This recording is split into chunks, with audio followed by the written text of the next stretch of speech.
A Flyers podcast. Tonight's show is brought to you by Capital Grille, Chickies and Pete's, and Payroll Service Solutions. We now go live to Chickies and Pete's for Snow The Goalie. Now, here are your hosts, Anthony SanFilippo, Russ Joy, and former Flyer Chris Therien. Welcome into Snow The Goalie. We are live from Chickies and Pete's in South Philly. And it's early. It's, I believe, an hour earlier than our normally scheduled time, and that is because we have a lot going on, gents. Tonight, the Flyers take on Connor McDavid, who many consider the best player in the world, and the Edmonton Oilers, a nationally televised game. We are getting ready. Thank you so much. We are getting ready for Flyers Oilers, and I'm getting ready to dive into a player in the world, and the Edmonton Oilers, a nationally televised game. We are getting ready. Thank you so much. We are getting ready for Flyers Oilers, and I'm getting ready to dive into a crab cake sandwich. Gentlemen, how are we doing? Doing wonderful, Russ. Doing wonderful, and I'm excited to be here in South Philly, right across the street from the Xfinity Mobile Arena, where the Flyers and Oilers will play tonight. And we have a special guest with us here on Snow the Goalie tonight. Joining us is the radio analyst for all of your Flyers games, Todd Fedoruk, a.k.a. Fridge. A.k.a. What's Fridge, up, better Fridgie? known as Fridge. I like the intro. Special is right. And yeah, Fridge. How you guys doing? doing awesome, man. How about You see yourself? my old teammate here, Bundy. Yeah. Oh, Bundles. You got the Movember going, aren't you? I got the Movember going. Are we on Bundles. TV too, Bundy? Yeah, you're live. Yeah, It's a we're live live. stream. Man. Right Live on. stream. stream. It's a live Oh, yeah. stream. Hey, I'm excited about tonight, actually. I've been getting a lot of calls from back home. I'm obviously from Yeah. northeast of Edmonton, a small town called Redwater.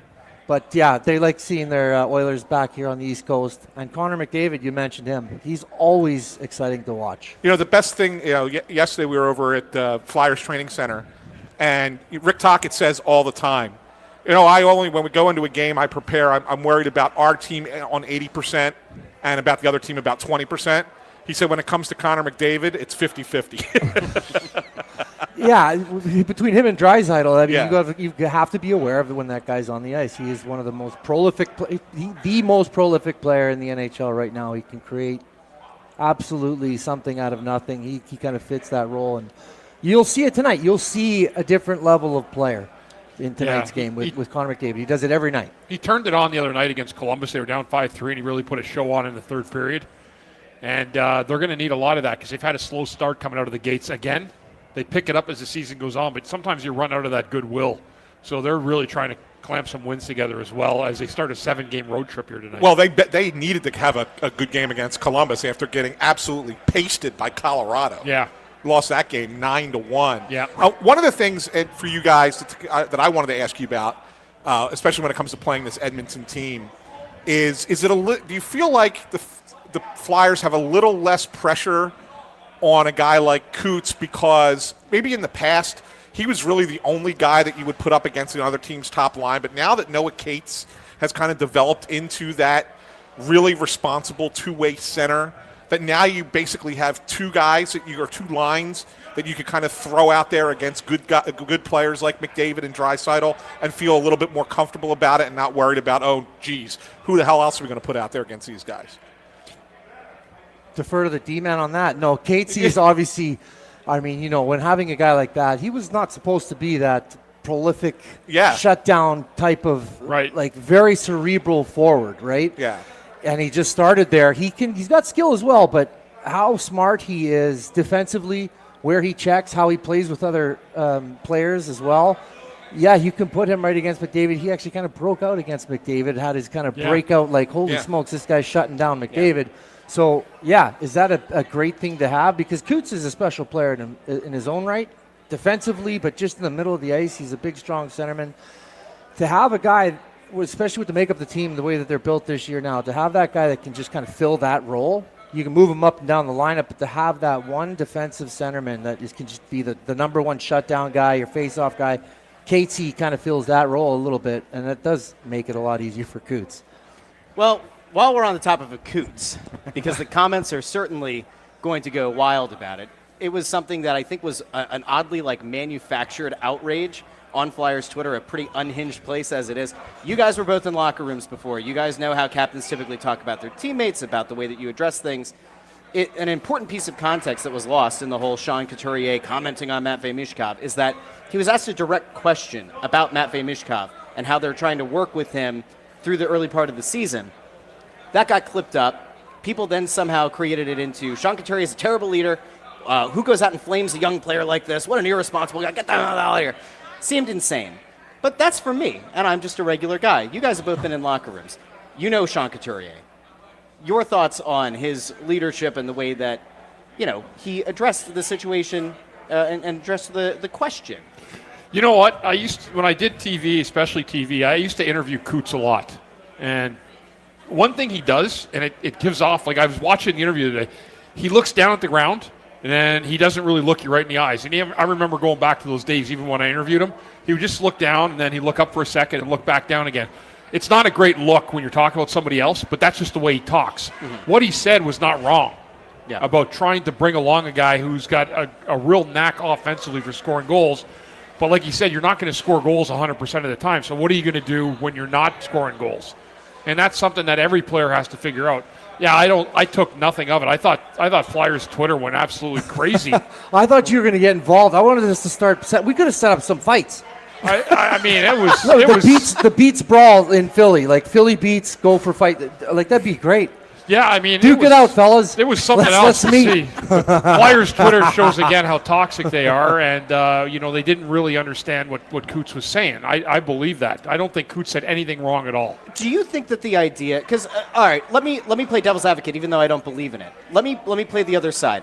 You rarely do see a captain talk about another player on the team in that way. Now, again, it was a direct question about that specific player. Is there any reason to believe that that's still a conversation that's best had behind closed doors? I didn't take it as a shot. I didn't take it as we've been trying to get through to this kid and this is the way to do it. I mean, for those who aren't aware, which is zero of you, Russian is his mother tongue. He's still working on the English. I don't think that going to the media to try to do that, a shot across the bow, would be effective in any way. Is there any rational take on that this is a conversation best had behind closed doors? You're efficient for anything because that's what Twitter does. Yeah, it creates out of context, and then it was actually fun and pleasurable to watch. But no, you got. I'm glad you got it. I'm glad you were entertained by it, Fridge. I was going crazy. I was like, look at these guys. I was going nuts over the weekend. Because it's really simple. I mean, we haven't had a player like Michkov in the organization for years. Yeah. So it's a new experience for everybody. Expectations magnified. Sophomore year, it's going to happen. This whole thing that in the summer too, you want to really get into it. If you look, Bundy, you can back this up too. The kids that are in that 10%, they don't stop playing year round until they make the NHL. They're going to summer camps. They're going to all of those, especially in Europe. So they're going to all those tournaments all over the place. They're continuously playing. That's after the season, from 10 years old.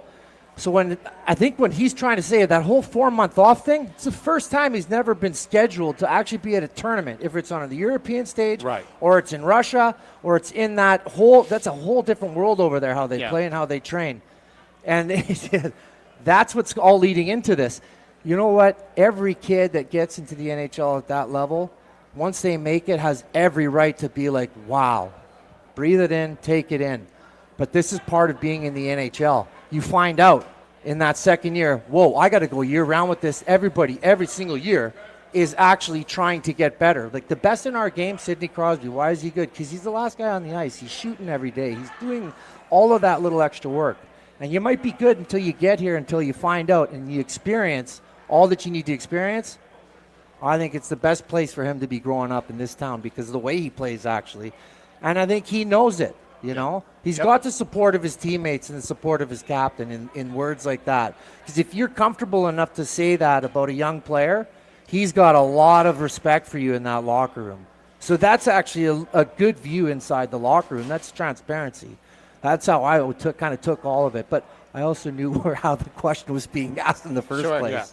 Yeah. I'm not going to go on a long rant because I did that already on the Russ Joy show. If you didn't catch it, go back and watch that, and you'll hear me go off for 20 minutes on this topic.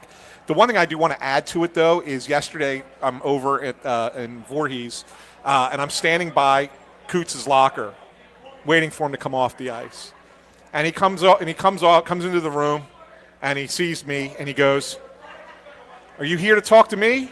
or is it the people who never come in here that are wanting to talk to me? Wow.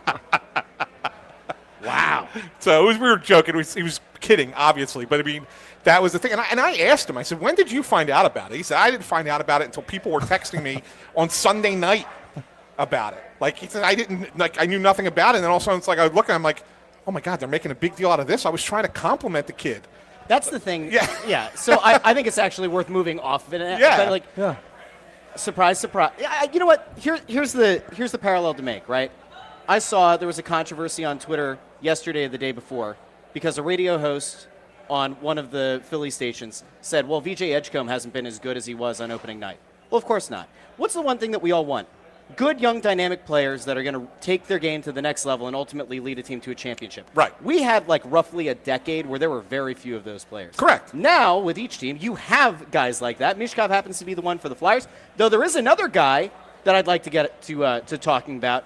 Their most recent first-round draft pick, Porter Martone, who continues to turn a lot of heads. And in that head-to-head matchup over the, what was it, last weekend or whatever it was, Michigan State against Penn State, we got to see Martone versus McKenna.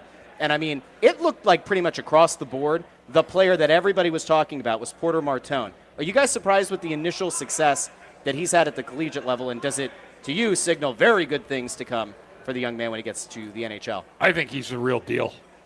Just watching him, I saw some of the highlights in that game, and his maturity level really sticks out. He's an annoying player, too, to play against, which, people don't know. He gets his stick in on guys, and he really disrupts the ice in terms of, and on top of all the offense that he provides. So I think he's going to be a special player. I mean, to me, he looks like a guy who could be a captain type of player down the road. That's high praise. Yeah, I think he's that type of guy. Have you had a chance to see him? He's a stud. He's a stud. A little bit. Look, we were lucky and fortunate to get him in the draft where we did. He wasn't supposed to be there.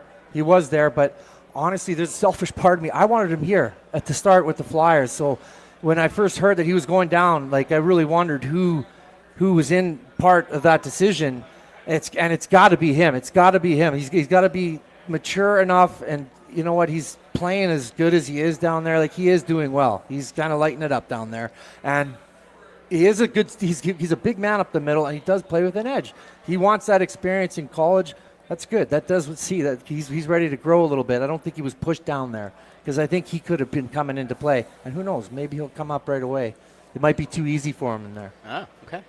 Anthony? Yeah, he might be here right after the season. I would think he will be. Yeah, but they might be the best team in college Yeah, hockey. they may go right They to might the go last all day. the way to the end, right? So Yeah. we might only get a handful of games. Well, that could be at most. reinforcements for a playoff run. There here, you go. know? Could be that's could Little bit well of positivity. be. Could McKenna's well not living up to the hype either. The rumblings are about that Yeah. too. So. I mean, he was. That's It's a fair, step up. College that- hockey's a step up from where he is. was at. Yeah. It is definitely a step up. And that'll be a thing worth keeping an eye on too, because everybody's expected for 2 years now that when McKenna comes out, he's your next generational He's prospect. number one. He's Yeah. getting compared to like McDavid. He hasn't found that success in college. Doesn't mean that it's a bust. It doesn't mean, but there's an adjustment that has to happen.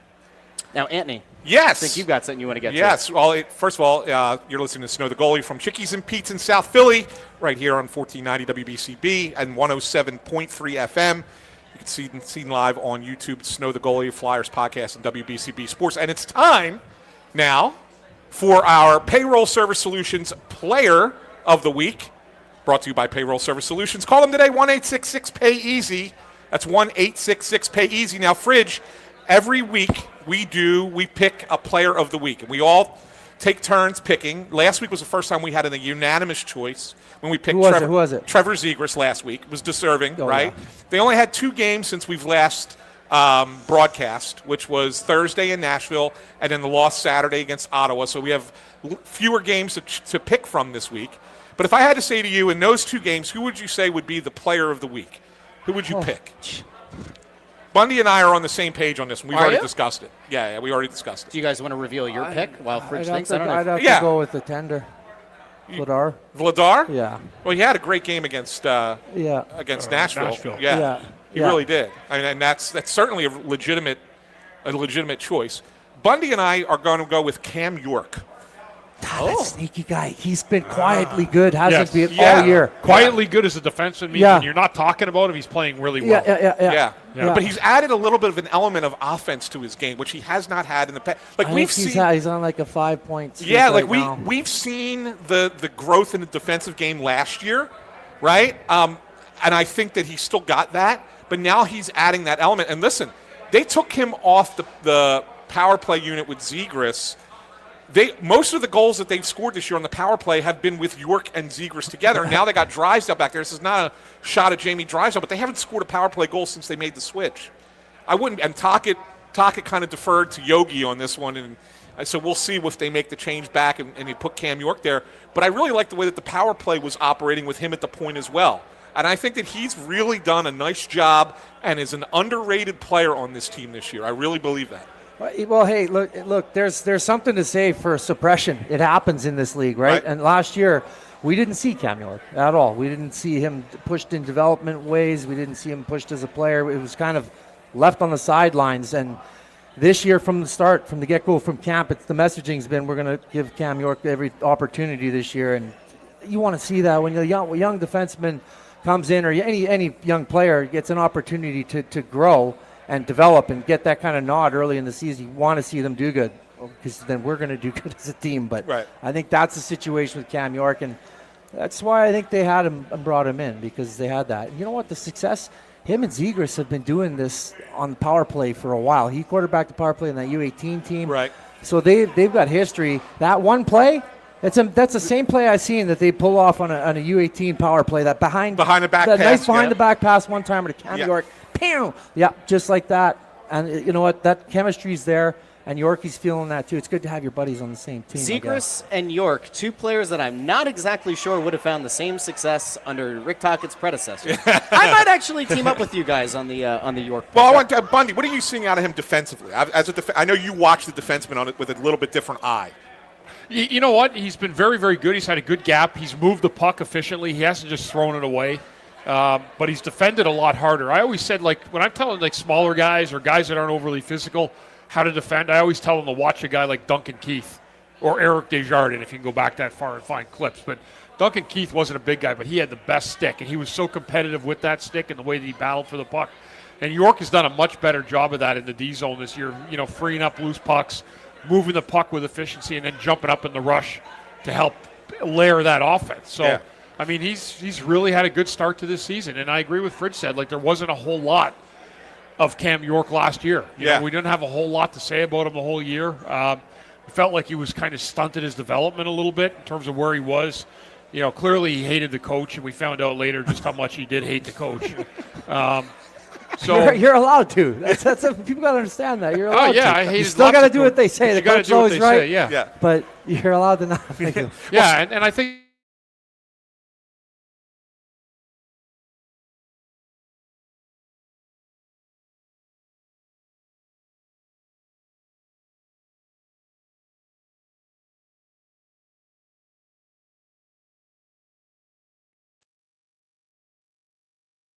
Usually outsmarted after my first year.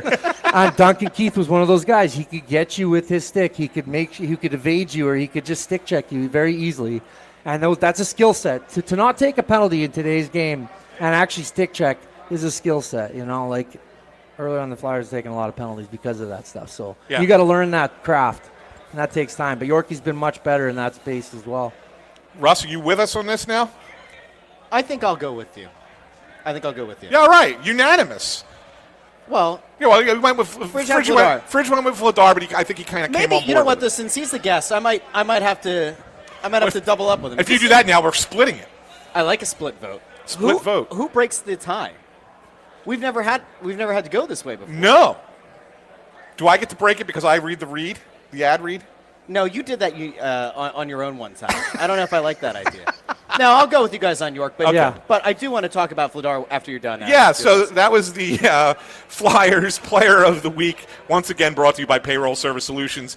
Call them today, 1-866-PAY-EASY for the smart choice in payroll services. Payroll Service Solutions, catering to the small and medium-sized business to handle all of your payroll needs. Call them once again, 1-866-PAY-EASY. All right. Yeah, now you want to talk about Vladar. I do, because I want to talk about the goalies. He's in net tonight, by the way. Is he? Yes. Oh, well, thank goodness for that. So, Fridge, to put it in the nicest possible way, the Flyers have not had high-end goaltending consistently for a good long while. Now, there were some years that Carter Hart showed some promise, and people felt like, all right, maybe you can rely on the guy, but he was super young, and so that was always, you had to kind of grade on a curve. With him out, Sam Emerson comes in, finishes out the 2024 season, whatever it was, and he played okay. Last year, kind of gets that number one gig, has a bunch of issues, groin issues, can't really play the entire season. You have this constant rotation with Kolosov, Fedotov. Come into this year, Vladar really stood out and for all intents and purposes appears to have kind of grabbed that number one job. What are you seeing on the ice, the way that this team plays in front of Vladar versus Ersson? Because it does feel like, for better or worse, they do play a tighter game, more cohesive game, and maybe a little bit more responsible game in front of Vladar. What have you seen so far from Vladar? Yeah. Well, one, I think his personality fit in well here, and really with Ersson as well. I think they're comfortable sharing that number one seat. I think Bush said it best that Ersson, we haven't seen if he can manage the entire season as a number one job, the mental aspect of it, the preparation, all that stuff. He hasn't seen that yet. Vladar's kind of the perfect fit for that. The other thing Vladar is really good at is puck management. He can handle his rebounds. There's nothing ever left in front of him, and he's talking all the time. That's what I notice more than anything, is how much he's yelling out there, how much he's directing traffic in front of him. He wants to see the puck, and I think Talk's coaching this way as well, is clear the lane rather than shot block. And if he sees the puck, he's blocking that puck, but he's got great puck management, not a lot of rebounds in front of him. If he does have rebounds, they're going off to the side, deep into the corner. I got a little bit worried in Nashville about his puck handling.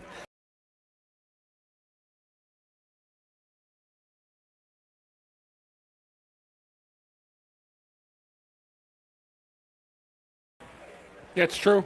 I mean, he's really been a revelation to this team, and for a team looking for good goaltending and somebody to kind of solidify it, he has done that job for this team thus far. I mean, but he only allowed 2 goals or less in almost every game he's played up until a couple games ago, right? Right. So he's done an unbelievable job.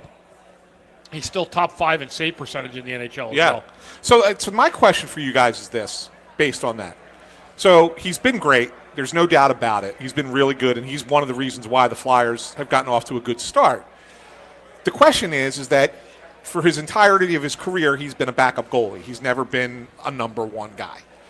Obviously, they're not going to play him 65, 70 games, but, for a guy who's never been the number one, how hard is it for him to sustain what he's been doing, even if he's playing 45 to 50 times, which is more than he has ever played before in his season? Like, does he hit a wall at some point because he's never been asked to play that often?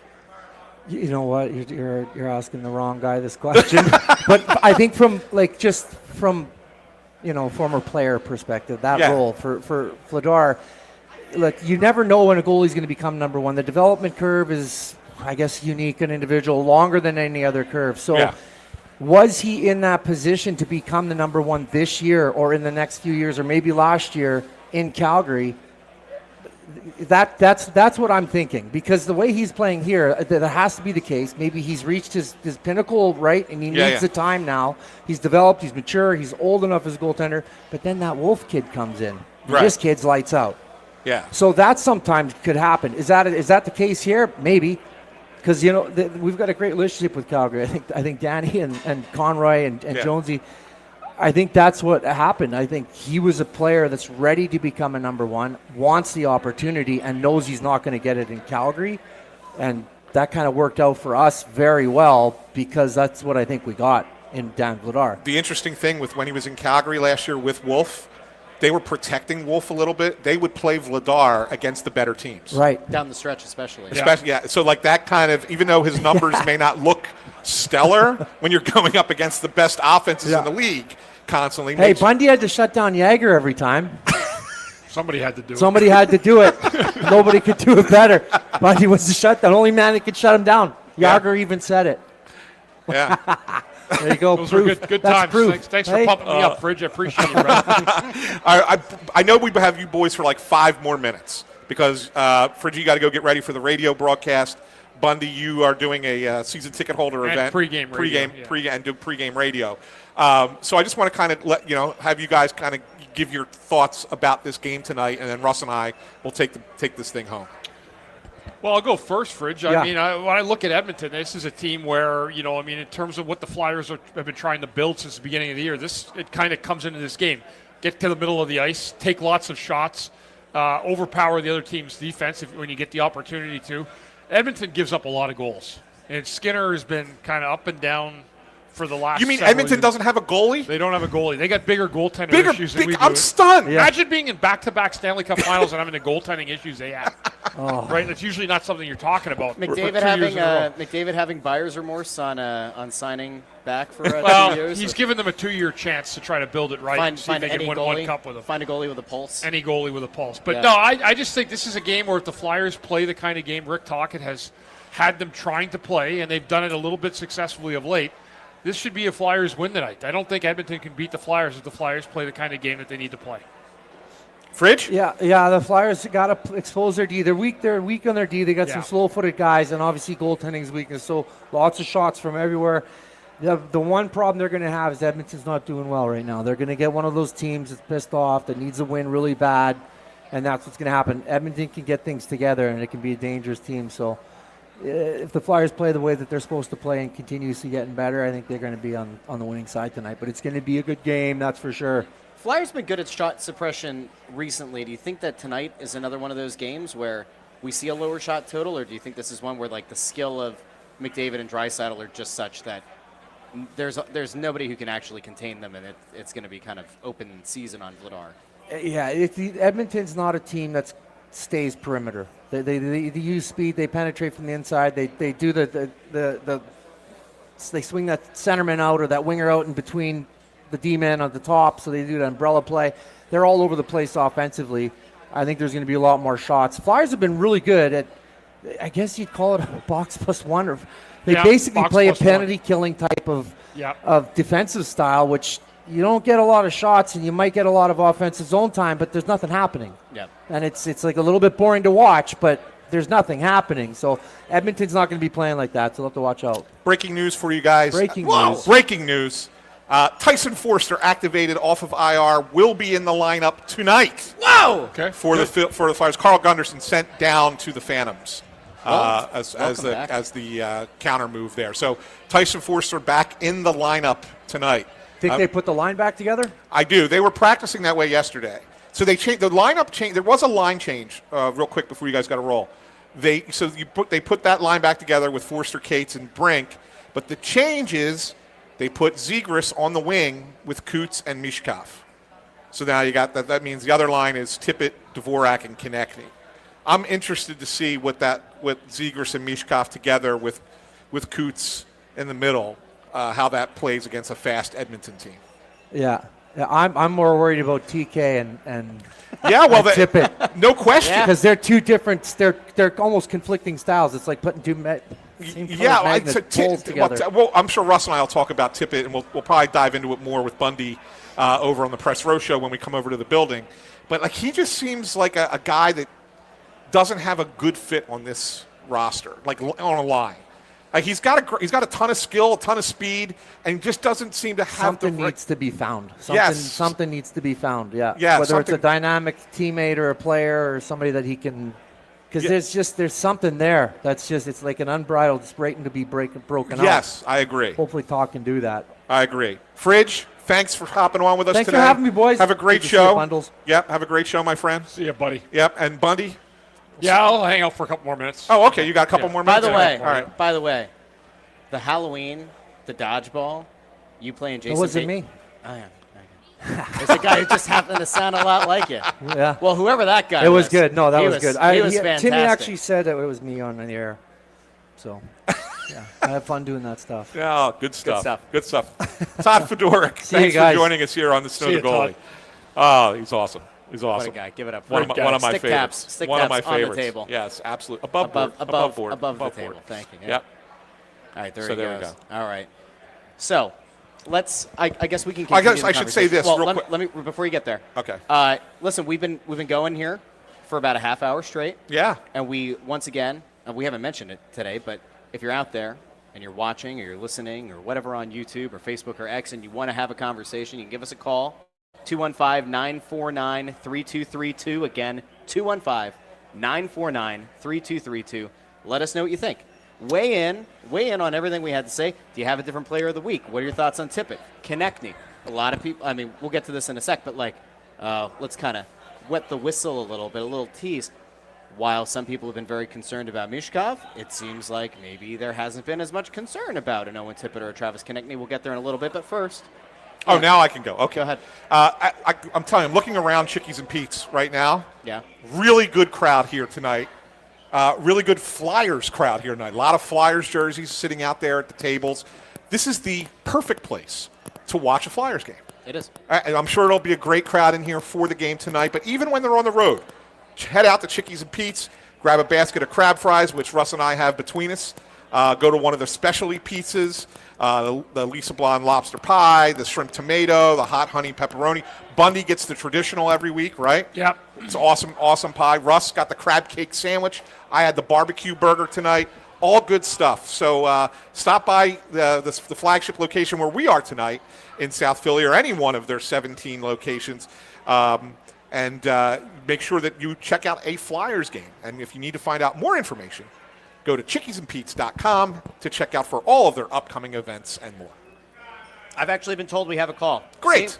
Ask and ye shall receive, and then we'll get to the. That's why they give the the number out on radio. That's right? correct. So okay. we'll get to the Tippett and the Konechny thing here in a second. But first, we're going to go to Keith.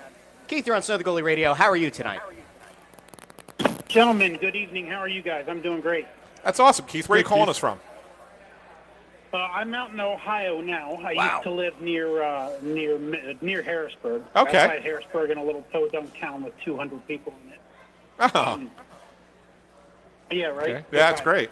Hey, yeah, a couple things. Off Fridge and Bundy on the same show. That's a throwback for me. Takes me back to the good old days. The good old days.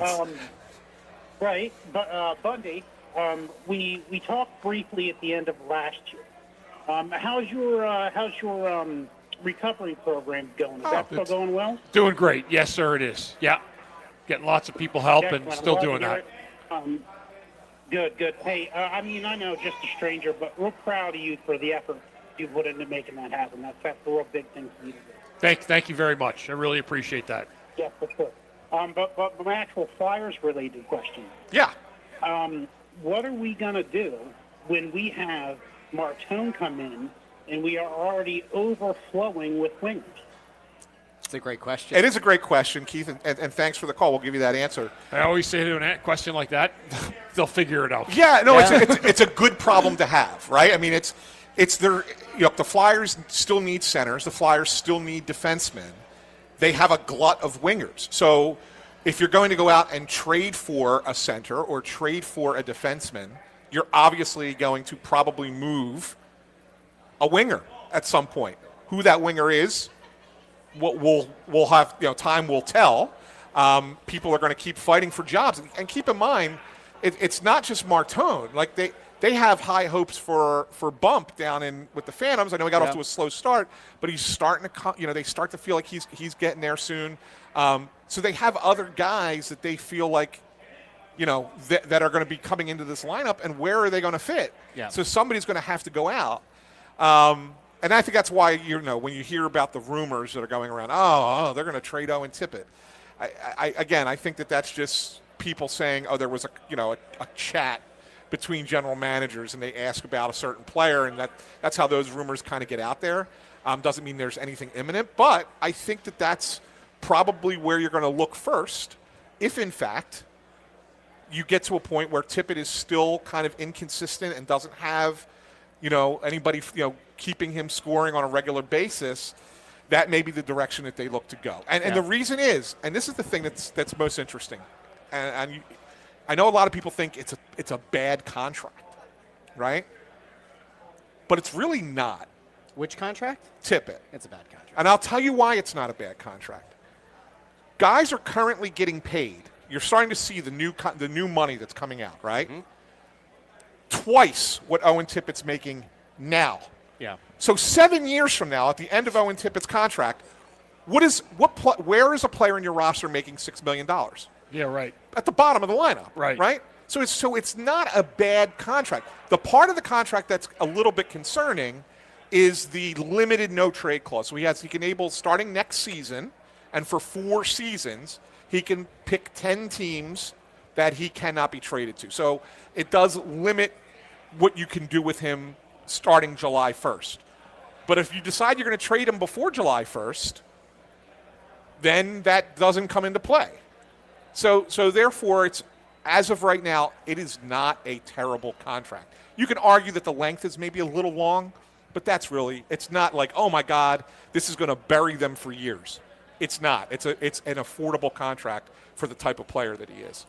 If I were a hot take artist, I would offer that I'm not sure he's in the NHL in 4 years. Well, but I'm not a hot take I'm glad artist. You're not a hot I'm take not a artist hot because take that's artist. ridiculous. He will be in the NHL. He has a Yeah. skill. His skill is speed. It's something that can't be taught. The speed doesn't matter if you can't actually execute. He's so streaky at this point, and he makes boneheaded plays on the ice. Now, he's still young-ish. Will he learn? Sure. You certainly have to hope so. Now, the $6 million, 6.25 or whatever it is that he's making right now, yeah, you could look at, like, what does it look like in 6 or 7 years? Fine. That's not what teams are trading for right now, right? No, but the teams are signing players for twice the amount of money. So the average who's getting signed for $12 million though? That's your top line. That's on the level of Tippett. Nobody. But what I'm Okay. saying, that's my point. So you're over the course of the next couple of seasons, your top players are going to be making 10, 12, 13, 14 million dollars as that cap keeps going up, and Owen Tippett's still only making 6. So he's further down a depth chart at $6 million because it's saying, oh, well, if we're paying top line guys 2 to 2.5 times that, then that's what that's what a third line guy liner is. is going to be $6 million. Yeah. Okay. Yeah. So that's why it's not a bad. It's in the moment you look at it and go, that's a lot for 2025, 2026. Okay, fine. But over the course of the next 2 to 3 seasons, it becomes a much more affordable contract. I agree with Anthony on this. And with that, I've got to get going. All right. Thanks, Thanks, guys. Bundy. Thanks, crowd. Bundy. We'll catch you guys after. Thank you. You'll see Bundy on the Press Row Show in a little over an hour or hour and a half. That's correct. Because we are going. Don't forget, we are here. We're doing this show until 6 o'clock. Then we go run across the street. We're actually running. I don't know if anybody knows this. We are actually running from here over to the Xfinity Mobile Arena for the Press Row Show at 7 o'clock. 7 o'clock start. Bundy will be on pregame radio over on the Fanatic, and then we're going to be, I plan on winning that race against you, Russ. I think that will happen if I have an asthma attack. And also fall asleep for an hour and a half. Then I like your chances. Otherwise, I'm not so sure. Now, okay. Let us know. Listen, if you're out there and you want to chime in, by all means, let us know. 215-949-3232. What's the nice way? Uh-oh, I just lost sound in here. I don't know what that was. I can hear you. You can still hear me? Okay. Yes, your mic's on. Yeah. Okay. I'll figure it out. I'll be loud so you can hear me. I appreciate that. So the Tippett deal to me was not great. I guess I'll take that. The Tippett deal to me at the time felt like not a Hail Mary, but it certainly felt like you're trying to figure this thing out on the earlier side of things, and you want to try to get ahead of it. So let me ask you, what fundamentally changed? Who gave Owen Tippett the contract? Danny Briere. Okay. So Danny wanted to get ahead of it with Owen Tippett. Yeah. Trevor Zegras is a restricted free agent. Correct. Trevor Zegras is a significantly better player than Owen Tippett. Why are we not hearing right now that they are close to a contract? I saw that Elliot Friedman kind of threw something out, I think, on 32 Thoughts that, they like the player likes being here, yada, yada, yada. I wrote it. I wrote it 2 weeks ago, right? Or a week and a half ago. Yeah, that they clearly are hoping that at some point they might be able to find a healthier number for the team. But, realistically, Zegras continues to play well.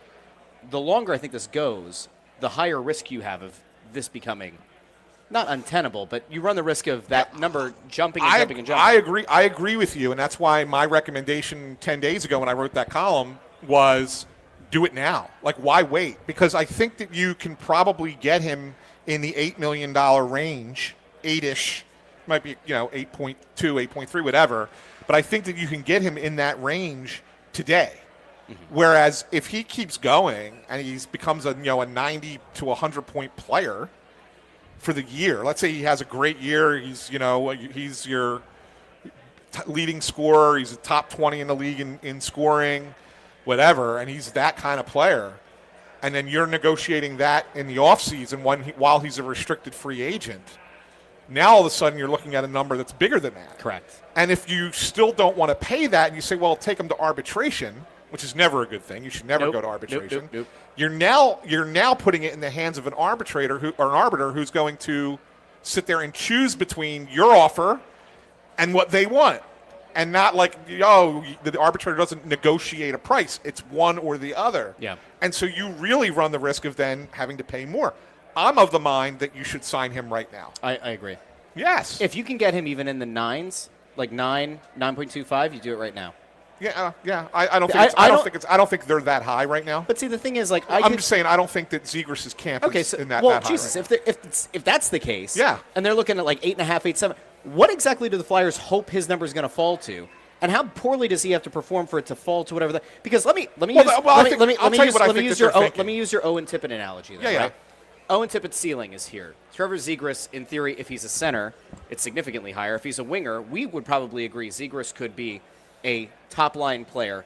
If it's a wing, whatever, we think that he has a higher ceiling, right? Yeah. And age-wise and everything. I think there's a higher ceiling with Trevor Zegras. If you were willing a year ago or a year and a half ago to give Owen Tippett 6.25, and right now you cannot figure out a way to justify in your mind $2 million a year more for Trevor Zegras playing this way now, a guy that they've coveted for years, and they finally were able to bring it. How do you not find the way to make that $2 million gap and just say, you know what, cool, get it done? So here's is it the term? thing. Could it be term? No. What I think, in all honesty, what I think it is I think that they are looking at it and saying, you look at the fact that he's had what they've played 17 games so far, 16 like that, yeah. whatever it is, and it's been a good 16, 17 games, whatever it is, really 15. good 16, 17 games, 15 games, 8, 5, and 2. 8, 5, and 2. That's right. It feels like it's been more. It does feel like more. It's because we were there every night. That's right. So 15 games. It's been a good 15 games, right? But it's just 15 games. Yeah. And so you don't want to necessarily jump, and this is their thinking, not me. They're thinking, well, what if he reverts back to now that he's on the wing, he's not a center. Mm-hmm. We're seeing this. He's moved. He's pretty much exclusively a winger now. What if he reverts back to the player he was the last 2 years in Anaheim? And then you give him that big contract, and he's not as good as he's been these 15 games.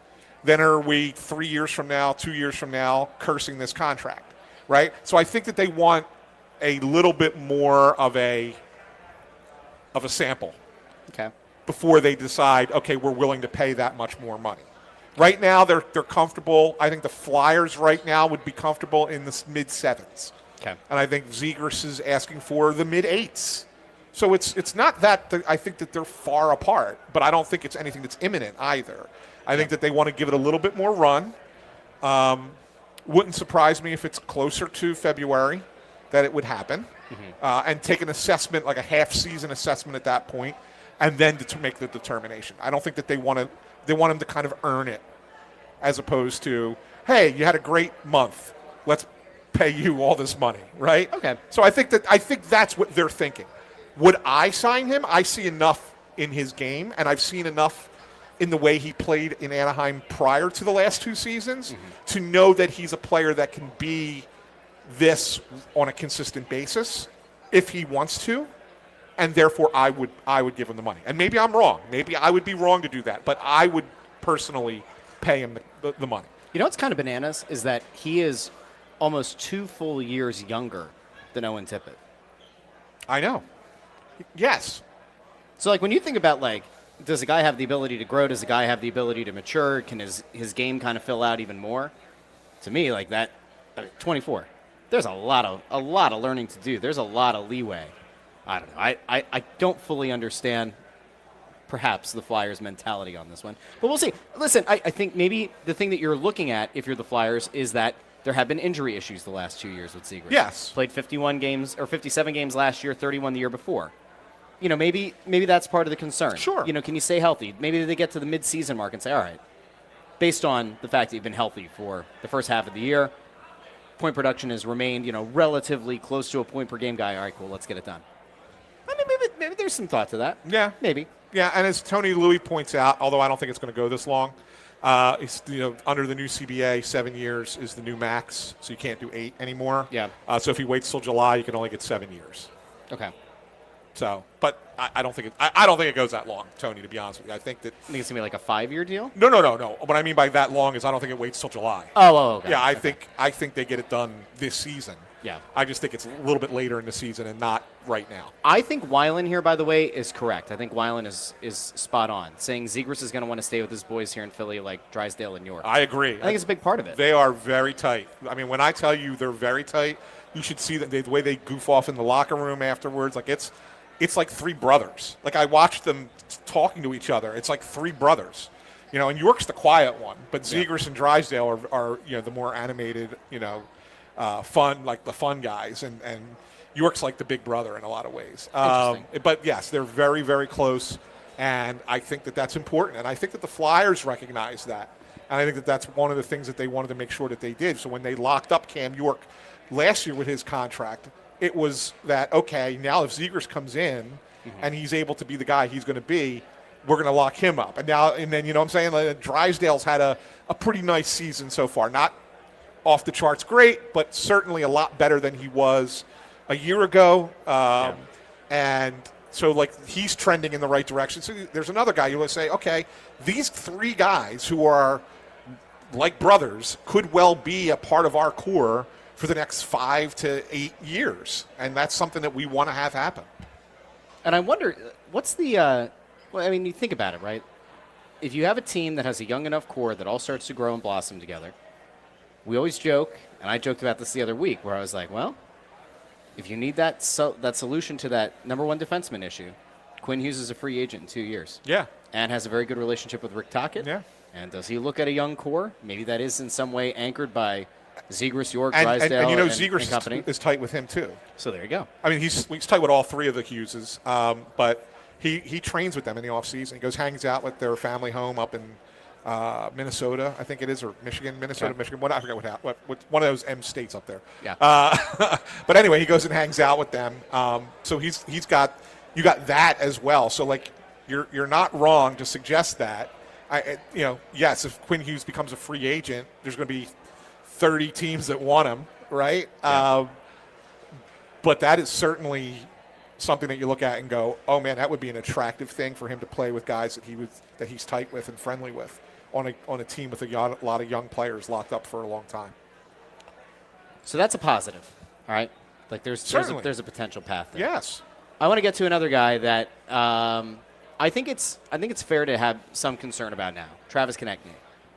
Production just has not been there yet, and he's a likable guy. He's a guy that when he's going well, and when he's chirping the opposition, and when he's fully invested in and engaged in the game, this team plays better. They have always played better when he's like that. But when he's quiet, when he's maybe not totally on his game, their play as a collective unit kind of suffers. He's your highest paid forward. He's got 3 goals this season. 5. I don't count. 2 of them are empty nets. So 3. Everybody's got empty nets. 3 goals. 3 goals from the regular run of play. Okay. Empty net, whatever. Yeah. You could make an empty net goal. Yes. So, everybody. So we're not gonna. Are we taking away empty net goals from everybody? Alex Ovechkin. Well, I'm just trying to make a point. Alex Ovechkin would be nowhere close to Gretzky's record if we took away empty net goals. Well, I mean, take everybody's empty net goals away, and would he still be the number 1? I don't know. For the purpose of this, though, an empty net goal is lovely and it looks like a stat, but it's a hollow stat. It's 3 goals, 15 games into the year. You don't like to go back to look at last year, but he didn't score in his last 10. And I'm wondering, is there a possibility that there is a guy putting too much pressure on himself, or is this who Travis Konechny is? Because if it is, that'd be bad. Is he putting a lot of pressure on himself? Is he maybe gripping the stick too tight, trying to force something to happen? Where do you land on his play so far? You realize he does have 5 goals. I know you want to take away the empty netters, but he's on pace for 27. Yeah. That's 27. It's slightly below what he would do. Sure. But all it takes is one hot streak to get back above the pace for 30, and then all of a sudden you're like, okay, well, that's what Travis Konechny is because that's what he's been. Yeah. And that's fine. So, like, yeah, 5 goals in 15 games. Would you wish that he had 7 at this point? Would that make you feel a lot better if it was 7? Yeah. Okay, so I guess, maybe. he's 2 Maybe. goals off pace. I don't know. So I think that when they signed him, the hope was that he was going to be a guy who would comfortably be in the 30s. Maybe he didn't have 40-goal upside, but he'd be somewhere in that mid-30s-ish range. Right, and they thought Tippett was going to be the same thing, right? That's kind of the hope. And from year to year, guys are going to fluctuate, right? It's like just like when in baseball, you think a guy's going to hit X number of home runs, and then they have a down year and they don't hit X number of home runs. And then the general manager says that, we'll wonder if he's going to be a lead again, right? Like, I mean, like, it's the same concept, Sure. right? So it's the same thing. Okay. So go back a few years. 31 goals in 60 games. You Yep. go, there we go. There's the goal scorer we're hoping for. Yep. I don't think anybody was like, oh, Travis Konechny, 50-goal scorer. Right. I think it was like, all right, cool. Like, that's pretty darn impressive. Right. And then you go to the next year. He adds 2 more, 33 goals in 76 games. So, Yep. all right, a couple more goals, but Okay. bigger sample size. And then last year, the bottom really did kind of fall out. I mean, it was a dip of 9 goals. It's Right. 24 in 82 games. Now, Right. it's great that from the Ironman perspective, he could play 82 games. But 24 is certainly not what you needed. I think that the big issue is like, so we could talk about the lineup tonight, right? Like if it ultimately what was in practice is what happens in the game. Zegras, Couturier, and Michkov. Well, you could see that line and say that's probably going to work, probably. You hope, yeah. And then you look at this line of Tippett, Dvorak, and Konechny, and I'm not really sure how that's going to work. I'm not sure either. I don't even know if it will work. I'm not sure either. What exactly? So we had the conversation before the last game that, like, in order to unlock Tippett, maybe he needs to play with Zegras, but Zegras isn't a 200-foot center, so you're like, that might not work, and it didn't. What exactly do you think Tocchet is trying to do or accomplish by having Dvorak with those two? He's just trying to he's looking to have right now 2 really good lines. Okay. At this point, right? You obviously don't have the right mix to have 3. You have pieces of it, and if you play Tippett with Zegras, he played him with Zegras and Dvorak the first 6 games of the year, and he scored 5 goals. Owen Tippett, right? Like, I mean, so like you can generate offense with him. I'm not sure it's going to happen with Dvorak and Konechny, but you're just trying to find a spot for these guys and hope somebody gets going. I mean, that's really all you can do, because you have the other 2 lines you think are going to work, right? I mean, the Cates line works. Yep. Right? And now you think, okay, we're going to play Zegras and Michkov together, and we have a really reliable defensive forward with them in Couturier. That should work. Yep. Right? So, okay, now you have that. You have the 4th line, which does its job. Well, you have 3 other forwards. By default, they have to be put together. Right? And that's kind of what it is. Yeah. So, I mean, you're hoping somebody starts to. It's almost like scrounging things in the kitchen, right, late at night.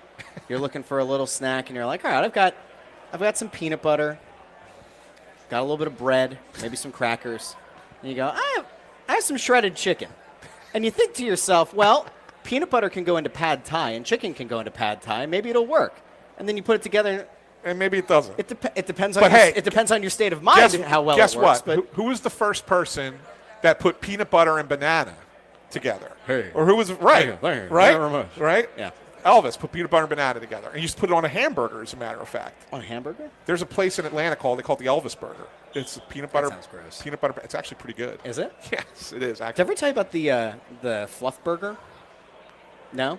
Marshmallow fluff and hot sauce? It's up at a place like in... not with hot sauce. I've seen fluff on a burger before, not with hot sauce. It's though. up at a place in Schuylkill County, I have to tell you about. Okay. It's like a pepper... It's almost like a pepper jam. It is like the spiciest pepper jam you've ever had. Yeah. And then they put But the so fluff. think about these combinations, right? Yeah. Like, so who would have thought that? I mean, you say it out loud, it's like, oh, that might be disgusting. So Tippett is the hot sauce. All right, could be. Konechny's the burger, and There you and go. Dvorak is the fluff? Could be. I don't know. Could be. All right. And maybe it Great works. analogies here on Snow The Goalie. Maybe it works. Come for the hockey Maybe it analysis. works. Stay for the weird food conversation. Don't forget that the on-site host for each and every week for Snow the Goalie is Chickies and Pete's. No matter the sports season, Chickies and Pete's has you covered. Start the meal off right with some of their delicious red garlic or spicy white wine menu mussels. Before you indulge in one of the mouth-watering burgers like the Ultimate Tailgate or the Fightin's Burger, or like I had the barbecue burger today. And then you can come out and there are 17 different locations. I can't tell you where we're going to be next week. Okay. Because we might be moving next week as well. Really? Yes, because I'm working on potentially getting us another guest. Oh. for next week's show. Okay. I'll tell you about it off air, but it's not because it's not finalized. I can't say it. But we might be at a different Chickies and Pete's than we're currently scheduled for. But stay tuned to our social media. We'll announce it within the next couple days. But there are 17 Chickies and Pete's locations. Be sure to check them all out and watch a Flyers game there. It's a good time. And then if you're at the game, there's 2 Chickies and Pete's locations at the Xfinity Mobile Arena. You can check them out at the East Food Hall or at the Southeast entrance in front of Section 103. I love that. And I love Chickies and Pete's. You know who was eating Chickies and Pete's crab fries the other night? Intern Andrew. He went over to the stand and he bought some crab fries. I know. I was jealous. I didn't realize they sold them up on the balcony They do. level. It's all the way at the end. You come up to us, you go through the glass doors in Section 121, go all the way up to the balcony. You see Mike the organist, great guy. You see the press row show set up. You Yep. go to the left through the old sports book, and all the way to the end, that's where the crab fries are. So, there you go. Yeah, it's good. It is. It's good. All right. We got 5 minutes left in the show, Russ, and then we'll continue this in about an hour over on the press row show inside the arena. I'm sure we'll have much more to talk about there. So much hockey talk. So much. So much. Let's actually get to one last thing. One last thing. I know You're stealing that from my fighting words. You do that on another show. Yeah. What is the one thing that if you had to assess it right now, you felt the best about in the Flyers pipeline, position-wise, going into the future? Because we obviously talk about number one center is a necessity, number one defenseman is a necessity, number one goalie is a necessity. As of right now, if you had to look at it and say, I am confident that in 5 years, Flyers, perennial Stanley Cup contender, what is the one thing, the one position that you feel like they have that guy in the organization right now? This is going to be crazy when I say this.